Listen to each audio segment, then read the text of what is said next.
This week we're doing scandals. I heard Scandals. Brandon has some scandals lined up. Poker news. Ian O'Hara. Tell me about this. What's going down, O'Hara. I don't know him personally, so this is all hearsay for me. But I do know some people that knew him or know him, and bit of a scammer, or so I'm told. Has reportedly sold to events and sold to backers, and then would not play the events and pocket the cash. So that's wow. That's essentially stealing money. That's basically, we'll put it in comedy terms. Let's say you have someone that supports your comedy career, and you say, I have this big comedy tour coming up, and I'm going to stay in all these hotels, and I'm going to need gas money and hotel money and food money. And you collect the money from the person that's staking you or investing in your comedy career. And then you sit on the couch. Then you don't go and count the money. And you don't go. This is like, that's what reportedly I've heard that he has done in the past. So there's just an easy out though, where you go, hey, I'm going to go play these tournaments, and then you just tell them that you lost, right? You don't enter. Sure. I'm sure that's what was reported, is you just, bust out. A couple years ago, a poker pro got caught overselling to the main event. Mm-hmm. So overselling to the main event means you sell more than 100% of yourself. So let's say the buy-in's $10,000, which it is for the main, and you sell 400%. So you sell $40,000 worth of the tournament to various people. You collect the 40 grand, and you have a ton of people out there that think that they have a piece of your main event. You enter the main event, and then you just bust out, and you keep the money. You keep the extra money. Oh. So okay, it's overselling. That makes total sense. So what you do... There's a million ways to scam people in gambling, and especially in poker. Or have people back your baccarat career. Yep. Yeah. Yep. Oh, that's actually kind of genius. So you go in and you basically sell 40 people as if they're buying half or of your entry. let's say two people. Let's say, hey, Joe, I'm going to play this $1,000 tournament, and I don't have any money. Will you put me in the tournament? And you say yes, and you give me the $1,000. Then I go to Brandon and I say, hey, Brandon, I'm going to play this $1,000 tournament. I don't have any money. Will you put me in?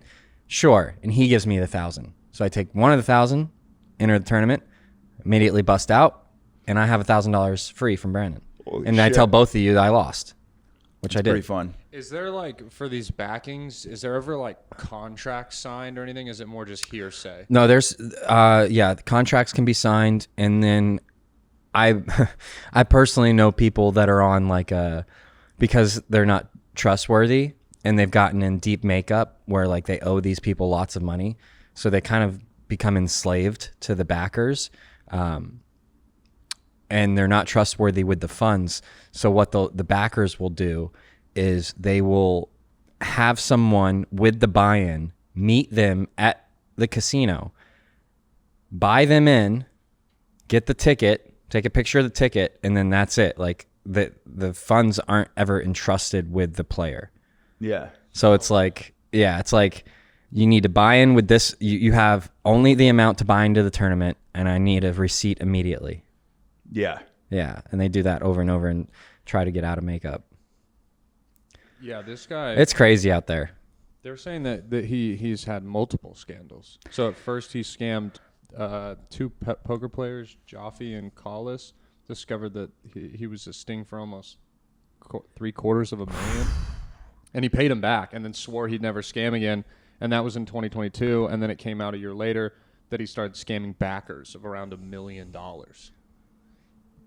I mean, that's tough too, because there's no way he's... Who more deserving than to win a gold bracelet and $1.1 million? I know. What's the significance? The gold bracelet is just winning that. It's part, right? It's like our Super Bowls. Like winning a gold bracelet is every poker player's dream, to win a World Series event, and it's a lot of allure, and it's like the highest achievement pretty much. And then the main event being the crown jewel. That's the biggest tournament in the world, which my old friend Michael Mizrachi, he won it. He fucking did it, man. Won this tournament? Yeah, it was. He won the main event.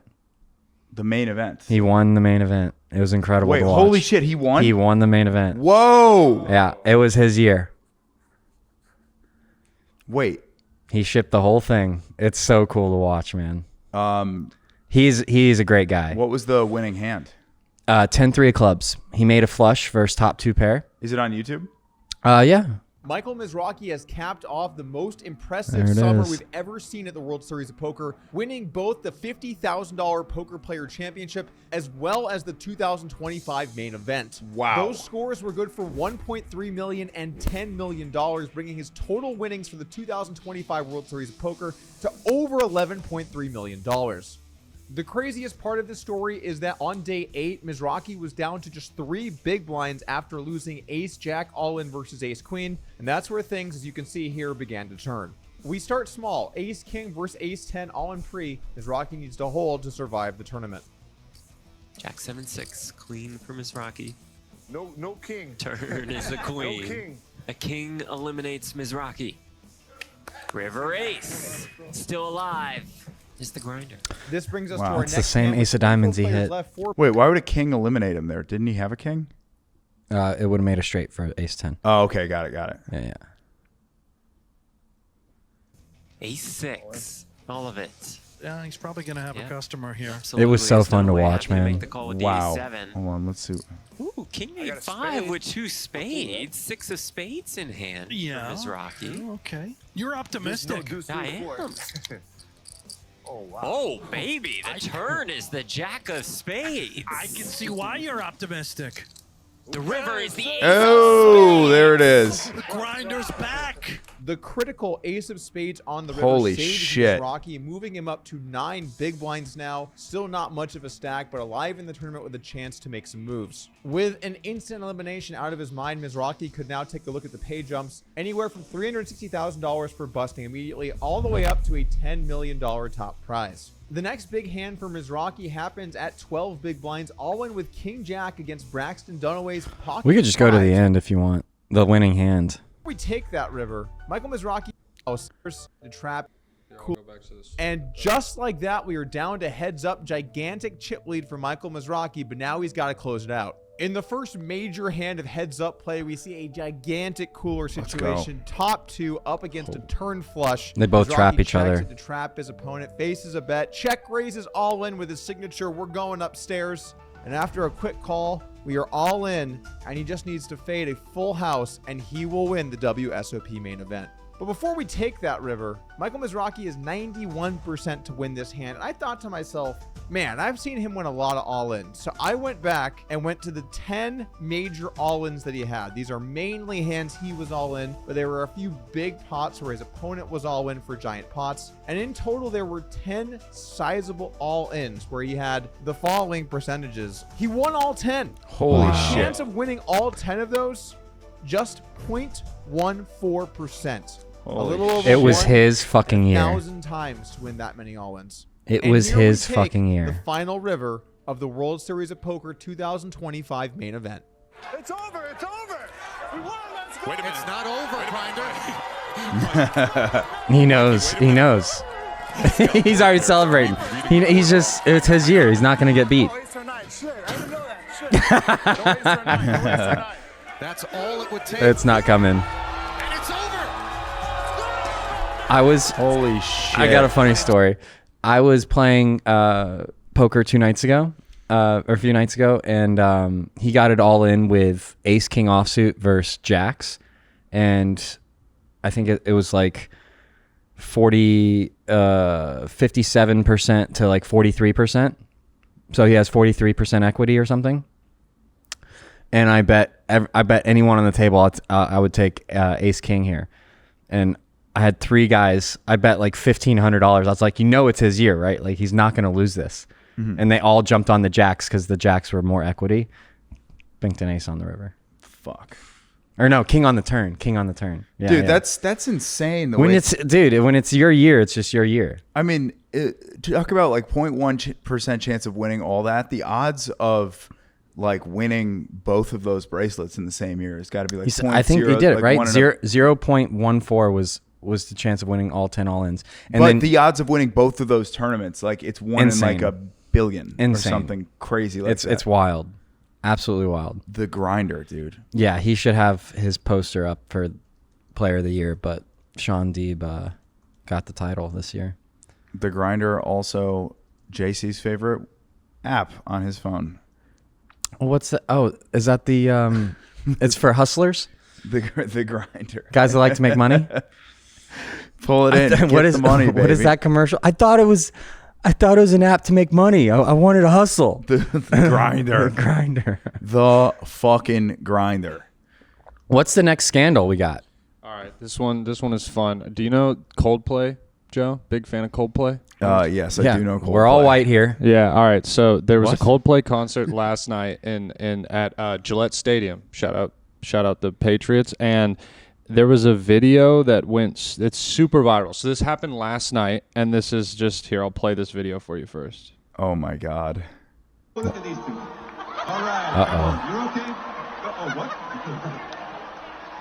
Oh Either they're having no. an affair or they're just very shy. Wait, go rewind and bring up the volume of Coldplay singer talking about him. Oh, look at these two. All right, come on. You're okay?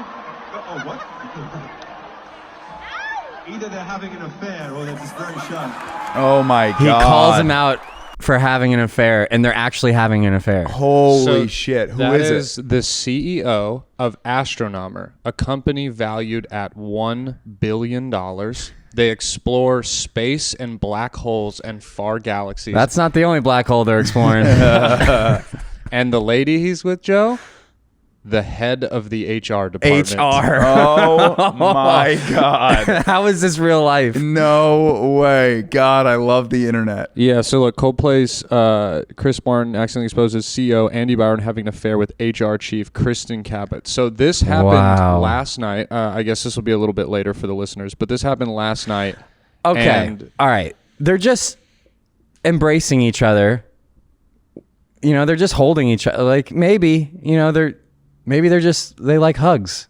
Oh my God. That's like the ultimate like 60s couple right there though. That's like They that's look the so head of the HR They look department. so happy. Holy fuck. that's what sucks. Yeah, and also, so she was recently promoted within the last month. Nice, good for her. Must And be really good at her job. They found her this happened last night. They've already been doxxed. They found her LinkedIn profile. There's like a quote that says, "I have an amazing relationship with every one of my CEOs and partners." So like, Yeah, you do. Yo. it's so damning. And then one of my favorite parts of this video is apparently the other girl in this video. They're saying that you can see her react on the side. She also is in HR and had recently got promoted, and the way she looks, it definitely looks like she was hushed with this job. Like, because when you play it here, if you watch the girl when they duck away here, Oh my God. All right, come on. You're okay? Uh-oh, so, the single doesn't have the fucking other girl in it, but this It's girl coming. right here, or they're just very shy. oh yeah, Oh Look my at her. God. She doesn't know. Holy shit. Quite sure. no, that girl knows she knows everything that's going on. You can tell by how man, guilty that's she fucking looks. brutal. That's How- not good. How ruthless is the internet? Like within 24 hours, your whole life is exploded. Not even 24, bro. This was at the concert last night. It's the morning. It's And your it's whole life is just up in flames. 12 hours, and his life was over. Dude, the internet stinks. You can't even cheat on your wife anymore. This is so hard. Yeah, they were also, people have done deep diving, like Chris Martin, like they found his wife, and she's already changed her bio on Facebook. Her last name is changed to what her maiden name is. Astronomer CEO. Astronomer. Yeah, and so Astronomer, it's $1 billion company. Crazy. with He a likes huge exploring. board. He likes exploring holes. How did we not see this coming? I mean, look, on one end, obviously, fucking, you got to be a moron, right, to go to a concert that big on an affair. Like, dude, affair dates, you don't go to Coldplay. You go to like a restaurant where nobody's gonna see you. Or know Yeah, what the you go to fuck is up. dining in the dark. But dude, it's got to be like, I don't feel bad for the guy by any means, but it is kind of like, I saw this thing on Chris Williamson where he's talking about why like young people don't really go to nightclubs anymore, why they're becoming like a less and less popular business. Yeah, I saw that too. Yeah, and he's talking about it, and he's like, there's just like this, they've grown up in the age of the internet. They're terrified of like being exposed and doing anything. And you're like, yeah, dude, like 10 years ago, you used to be able to go to a club and make out with a girl at the club. And like, yeah, your friends might put it in your group Snapchat story and it would be really funny, but nothing horrible would happen. Yeah, I think he said you could shit yourself at the club and then you could just deny it. But now it would be all over the internet and, you know, like. Yeah, like if you like have like a, if you're like dancing like a fucking maniac and somebody records it and puts it on the internet, it's there like forever. Can fucking destroy your life. And it is like hard to get wild and cheat on your wife at a fucking Coldplay concert these days. That's what I'm saying. I mean, especially after that. Look, like you should be able to just go out and do whatever you want. Astronomer, if you have footed in. Oh, look at that fucking spike. Put in his name, Brandon. Let me find his name real quick again. Let's see what it is. His name is Andy Byron. It's already trending. I didn't type in. Wow, look at that. That auto-filled Andy Byron. From Holy shit. Interest over time. That's rough. So tough. And you can just see it like the world wakes up. Because even at night, look, he's all right. He's all right. He probably went home, went to sleep, and then just, I mean, by fucking 9 a.m., his world was absolutely fucking rocked. Crumbling. What's also kind of interesting is that it used to be like these stories, they would have much bigger lifespans. Yeah. They'd be talked about for weeks, months, like a real good one, maybe years, like when we were kids with the internet. Now it's like Janet Jackson's titty at the Super Bowl. Years. We talked about it for years. I remember being upset about it. Now our attention spans, because I didn't see the attention spans are so fucking short that tons more people get famous, but the fame it's literally hours. So it's like you get world recognition for an hour, and then we already want another story. Tim Ferriss talked about this, where he talked about the half-life of fame and how it's kind of like going away. It's shrinking. He was discussing with like Noah Kagan about why he is not in the public eye anymore, or why he's not like doing press, and why like he doesn't promote the podcast that much anymore. Like, what is it? And he's like, yeah, like the cons of fame far outweigh the benefits right now. And it used to be that you would do a movie and then you were famous. And now it's like, yeah, he's talking about how they've had clips on the podcast that have had like tens of millions of views, and it doesn't really affect his status in the game. Like, he's cemented, he's solidified. And yeah, I think that's really tough, is there's just so much fluff that it doesn't really affect anything. I had this experience where I posted the speaking Chinese bit to YouTube one time. And, every time I've posted it for like the first 3 years, it had gone crazy. And so I posted it to YouTube for the second time, and it got 10 million views in a day. And on that particular day, it's hard to not have your head blow up. But on that particular day, I was traveling and I was walking through the Atlanta airport on a day where I think over the course of the week, 10 million people had seen the clip. And on that day, 3 million people had seen the clip. So statistically, every minute as I'm walking by someone in the airport, I'm walking by 100 people. Every single person has a smartphone. Statistically, every minute I'm walking by someone that has seen the clip, right? That's just the way it works. You did that math. And you broke that down. The entire day, the whole day, not a single person went up and was like, hey, you're the guy from that video. Because it would be in the past, if 3 million people saw you in a day, you wouldn't be able to get through the airport without being stopped and being swarmed. It was as if nothing happened at all. It was this sort of like, because all those people also like probably saw hundreds of people that day on little clips, and they kept just going. Yeah, you're just another one. Somebody made a sketch about this where they were talking about like Instagram reels and stuff, and they're like, your task for today is to describe to me one of the 357 Instagram reels that you watched today. And you go, what? And you probably loved 20 of them. Yeah. And you still can't even remember what they are. It's fucking hard, man.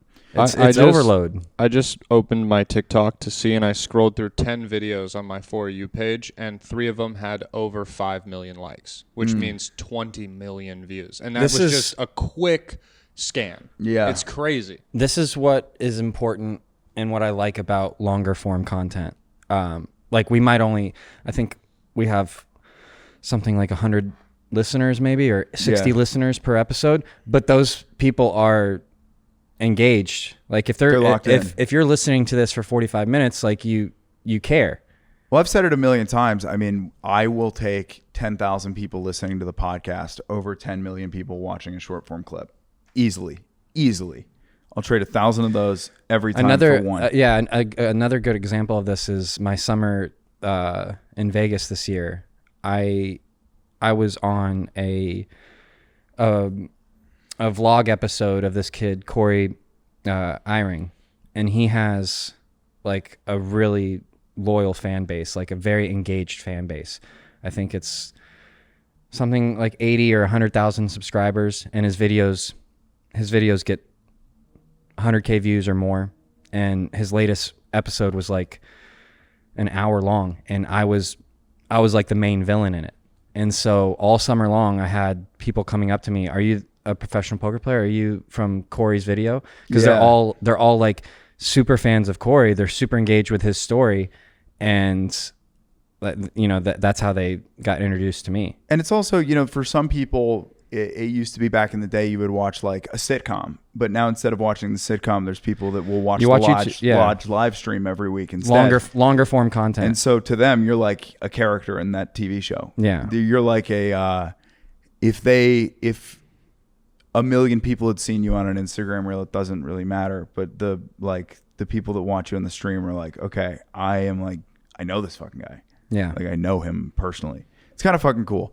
But I think the long form content is without a doubt what people care about. So it's what I'm gonna try to invest in. I'm trying to do it for stand up too. It's just we really should because the attention span is so short. We should like in the following weeks check back in with that story of the CEO.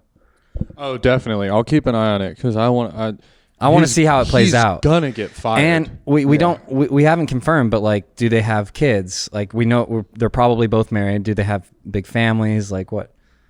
I want to know what happens. Yeah, I'll do. Do they go back to another Coldplay concert? They follow him around like fish heads. They just go in a van. Yeah, different harem every time. Another scandal, if we're staying on the topic, is Gillis did the ESPYs, and a lot of people were upset with that. I thought did you see clips from it? Yeah, I didn't. It looked like a tough crowd for sure. Yeah, he had some really funny moments. I thought it was great, and I want to watch it. Don't you guys have this kind of like pisses me off because I'm sure you relate, Joe's. We're both comedians, so we have like this like homerness with comics. Is they're starting to have comics on lots of things because they're popular. Tony Hinchcliffe on game day, Gillis on game day, hosting the ESPYs, and then the comedian will be a comedian and say something that's kind of edgy or inappropriate, and the network and all the people will freak out, and it's like, but the views go up. The views go up, and then it's also like, oh hey, so you're like upset that Tony Hinchcliffe was roasting people on College Game Day?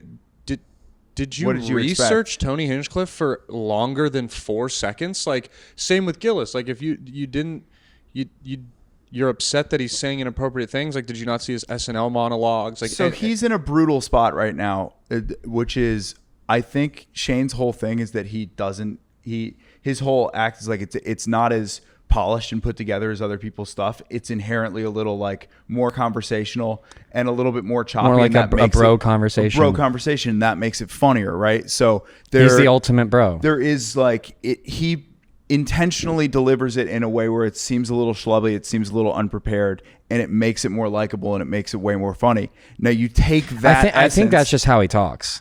But you take it and then you put it in a suit at a big thing, and it makes it inherently more difficult. There's no world where it doesn't make it harder. I need to grab a water. I'll be right back. You guys keep rolling.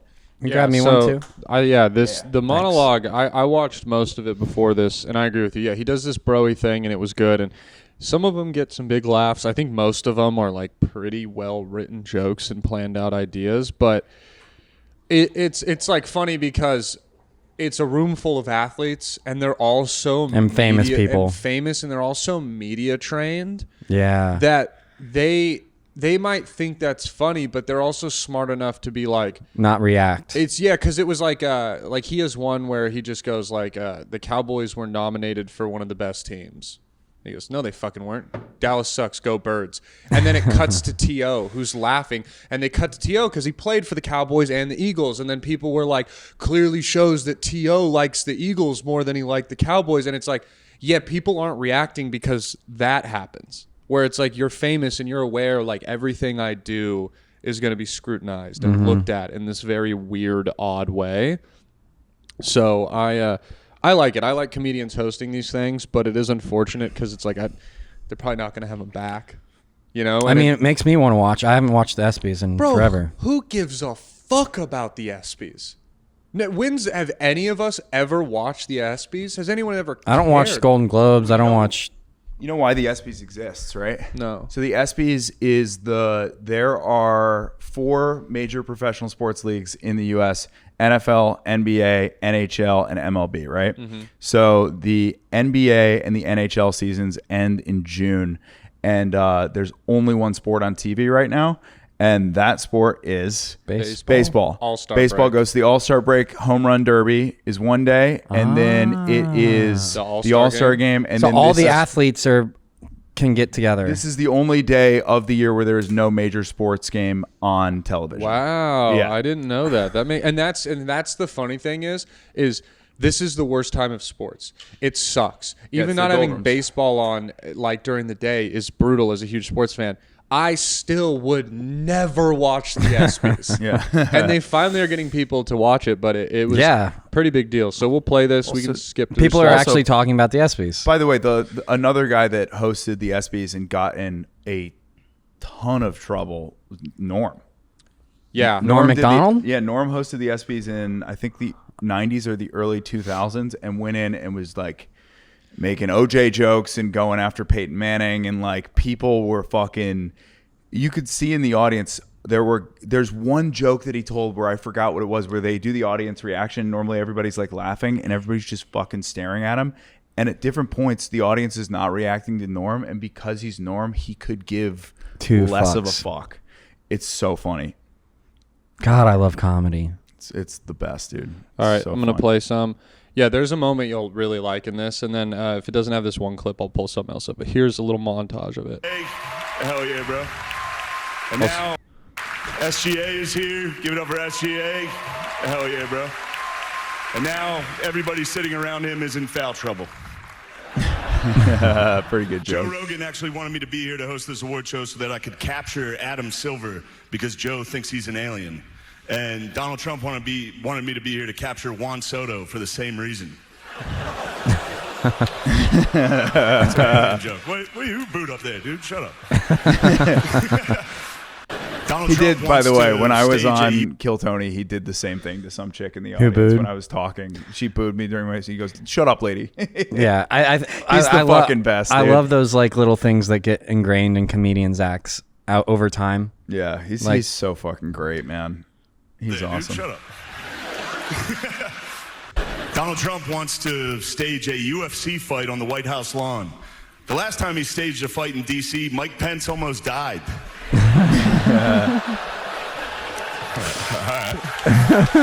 You don't have to do that. It was fine. I didn't write it. Actually, there was supposed to be an Epstein joke here, but as it got deleted. Must have probably deleted itself, right? Probably never existed, actually. Let's move on as a country and ignore that. The New York Knicks had a great season. Yeah, hell yeah. Karl Anthony Towns is here. Hey, girl. I don't get that joke. What is? Yeah, Karl Anthony Towns, I can pull up a video after, but he just is like accidentally super fruity. Like he'll be like, pass me the ball. Come on, ref foul. Oh my God. And it's like he just gets this like feminine voice. He hits little saucy pass. I guess they can't see me, but he hits little saucy passes and stuff.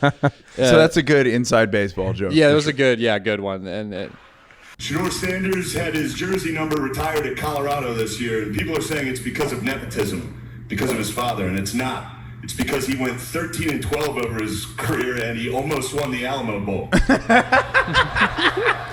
Definitely not nepotism, right? All right. Almost won the Alamo Bowl. Holy big fuck. year for the WNBA. I love Caitlin Clark. Kate, yeah, hell yeah. Caitlin Clark, she and I have a lot in common. We're both whites from the Midwest who have nailed a bunch of threes.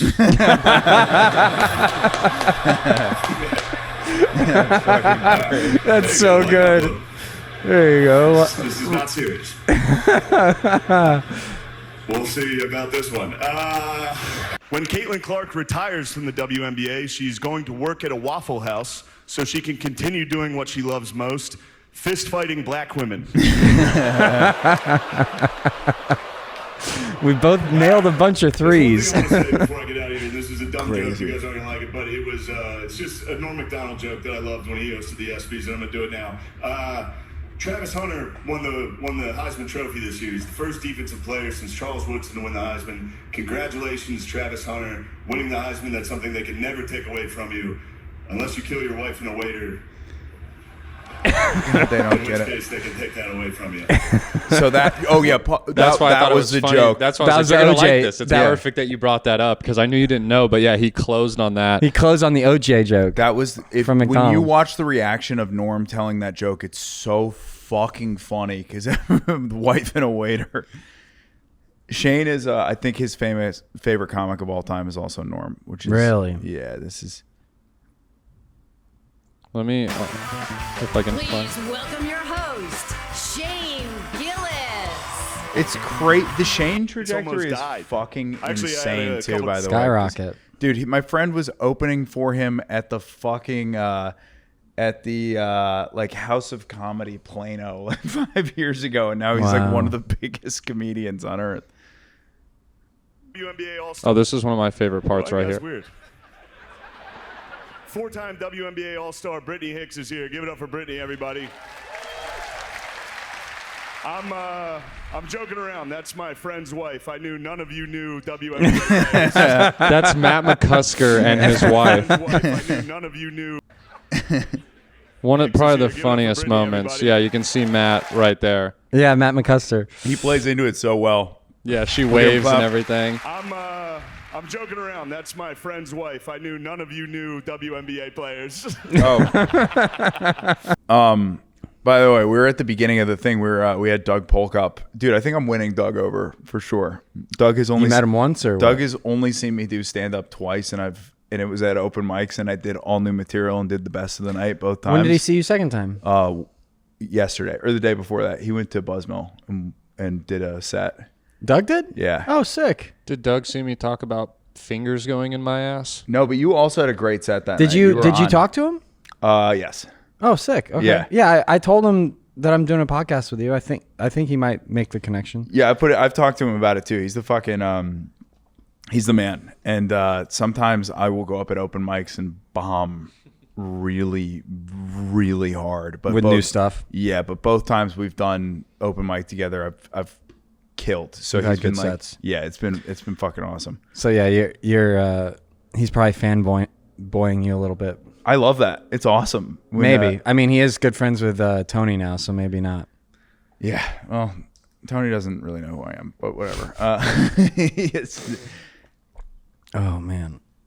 You guys want to do a poker hand here and wrap it up? Yeah, let's do there's it. no more scandals. I mean, I can find one. Those were the big ones. The SBs, What about the guy. what about our serial killer in Austin? Well, that's a big scandal. We've had a serial killer since I moved here. Coincidentally, he started killing right around when I moved here. I think I saw recently too. There's like there was this guy going around Rainey Street, and he's been handing out flyers, and the flyer is just a cop's name, an Austin PD cop with his badge number, and they're like, "This is the serial killer. He's called me and my friends like slurs and like the F word and stuff. He's doing it, and he's using the police to cover up. Obviously, this could be just a crazy guy, but I feel like at this point, if there is a serial killer with 20-something bodies, 37 bodies. the I only saw. way you could be hiding that is if you were in the police department. Otherwise, how are you They're getting all away? drownings. Yeah, and if he's just, one of the first cops on site, it's a lot of time the first police officer has full custody of the scene until the detective arrives. And the detective arrives and he just says it's been a drowning, He drunk could move drowning. things. Yeah, He can move things around. It's I literally saw a comedian who runs a show over on Rainy Street post a picture, like he's like, someone handed me this, and I was like, whoa, that was the first time where I was like, man, that's crazy that they're putting like a cop behind it. And this guy also could have just got like a parking ticket and been like, I'm gonna ruin this fucker's life. Yeah, he could be crazy. Joe, when you're out doing gay things, you ever run into a serial killer? I will say this. I do walk around at night a lot, and I walk back by myself, and sometimes I do use the trail, at night when it's closed. Yeah. And it is a little scary. You know what I mean? Like, there's always a thing. Find in my one head of the that goes, articles. You could get fucking killed. I'm trying to. This one's the most recent. I 'Cause think I it was am- 38 bodies, dude. Rainy Street Ripper. Okay, wait. You have to go back because it said since 2022. Yeah. This is also the Hindustan Times. What the fuck is that? I think it's just like a Hindi Austin newspaper, but it's like I was looking at these articles. Like we have some stuff where they're talking about since 2022, the 11 bodies, 19, and it equals 38 in total. These were some articles from like 3 months ago. This one was weirdly written in June, is why I clicked on it, because there was another murder on June 3rd, so only a month ago. A 17-year-old boy was found. Was this the paddleboarder? There was like a story of a family paddleboarding and their son just goes missing.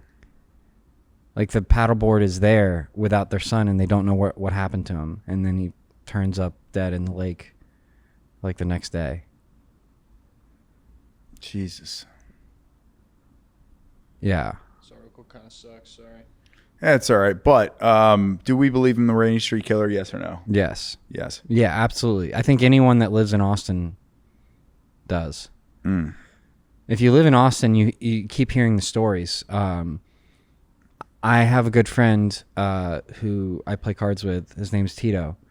And he was out to dinner with a group of friends. And he went home with his wife. And one of the guys in the group stayed out and drank on Rainy and was murdered. Whoa. Like found in the lake. The guy that he was at dinner with. Holy shit. Was one of the victims. I'd be really curious too. I mean, I'll try and find something, but it says so like there's 16 individuals lost their lives within the last 2 years, and they're saying it's all people falling in. I'd be curious, Yeah, like in San Antonio, it's 4 feet deep. The river walk. I mean, like I'd be curious. Another city that has water around it. New York City. How many drownings in 2 months? Yeah, let me look. I'll try and find. How many people are falling into the river? It's also the New York River. You could drown because there is a current and it's deep. Lady Bird is not. There's zero current. It's. Yeah, they had only 7 drownings since 2019. We have a killer. Yeah. If 7 people have drowned in New York City, surrounded beaches. by water. They have beaches with waves. Yeah. We just have a fucking man-made river lake. Yeah, and we're at 38 in 3.5 years. No one does it like us. It's crazy. Nobody gives a fuck. APD is also like pretty neutered. I mean, like they don't seem to really be enforcing any laws. It's gotten too doing big anything. to the point where I think they've stopped trying to cover it up and say it's drownings because now all the articles are about a killer. But it was kind of like being hidden for a while and brushed under. Yeah. Craziness. Okay. You want to wrap it up? Yeah. Let's You want to do a poker breakdown? Yeah. Can we bank this one actually and do the Brad Owen one? I know we're not crazy about that one, but I just have a question about this one because this one. Sure. There's one thing that I want to ask really quick. Evidently, it's good enough to win the first hand dealt. It isn't a large pot, but we're already over the For context, this is Brad Owens' poker vlog. Half hour later, we're dealt ace-king offsuit under the gun +1 with the $50 straddle on. The straddle's on every hand now. We're first to act with a premium. I raised to 150. Our boy, who was the opponent in the last hand, wants to dance again. He 3-bets to 450 from the button. When our early position raise gets re-raised, alarm bells start going off. I don't know much about our opponent, so I'm not going to get wild with a 4-bet. I call for 300 more to keep things manageable and ensure that we see a flop. The dealer puts out King, Queen, Jack, Rainbow. We've got top, but that doesn't mean much at the moment. I check. The opponent might have 3-bet us with hands like aces, kings, queens, jacks, and ace-king. We're not doing great against this range. So what I wanted to ask is why... So you have top pair and you have a straight draw. Why would you just check there? Betting lead. Who has the betting lead? Who's the last aggressor? Okay. So the last aggressor is the other guy. Like we talked about. Yeah. You don't... I mean... donk betting is just not a thing amongst like competent players. It is in PLO. So what do you mean donk betting? Leading into the razor. You ever hear that term, check to the razor? Yeah. Okay, it's like that's what we're talking about here. So the guy's been the aggressor. Yeah, you have the better cards. You let him. The last aggressor is the person who put the last bet in or the last raise into the pot, and you typically, if they're behind you in the action, you check to them, like almost 100% of the time. Okay. Button is just as worried about the flop as we are. He checks back. I wouldn't be surprised if he was doing this with ace-king as well, but maybe he has ace-queen or pocket tens that we're ahead of. The turn is the deuce of clubs. It's a total blank. Just in case we're up against a slow-played monster, I check again. No more free cards for us. The button bets 600. If he's betting for value, he's minimally going to have ace-king or pocket aces because he'd probably check again with ace-queen and try to get to showdown cheaply. Our top pair is under-repped. What do you think of that analysis there? Yeah, I like it. I don't see a whole lot of ace-jack or ace-queen betting this size, especially for value. That doesn't make a lot of sense. So this is, to me, this is indication of either like the values, aces, ace-king, maybe sets, and then the bluffs are going to be like ace-3 of clubs, ace-5 of clubs, ace-4 of clubs. Basically, ace-X of clubs. You have some like 8-9 of clubs. Maybe he's, stone airball bluffing with like 8-9 of spades or something. But yeah, that's pretty much the range. We're obviously not giving up on big. He's not betting this with like queen 10, jack 10. Doesn't feel all that great, especially knowing that we could face a larger bet on the river, but I call. You never know. If he's wide, he could have some like king 10 suited. Are you just calling with ace king here, or are you going harder? We're just calling. Okay. Yeah. Hopefully that's the case right now. Otherwise, we're going to be chopping or losing. The river's the 3 of spades. It changes nothing. It's a good card. I check. I really don't want to see another bet, particularly a massive one. When the 2 most likely outcomes consist of us chopping or losing, we aren't able to call if we face another barrel. The button decides not to go for value. He waves the white flag and checks back. We turn over our a.k.a. It's something Ice Cube didn't even have to use in order to have a good day, but we put it to use to get the win, and the day is pretty good for us so far. Hell yeah. Not sure what the button could have had. Yeah, I want to know what he had. Maybe a suited ace wheel like ace-5 or ace-4 clubs. The other guy just didn't turn it over? We get the victory. But me and Brad said the same thing. Like that's, the bluffs are ace-4, ace-5 of clubs. Because that's a type of hand, especially if they're a studied player. It's still insane to me that you can put what hands he's got based on that. That's nuts to me. Yeah, well, you have to pay attention to your suits, and then the range of the opponent's suit. Okay, fuck yeah. All right, let's should we call it? Should we do the other one? What do you guys want to do? I think that's great. All right, let's do it.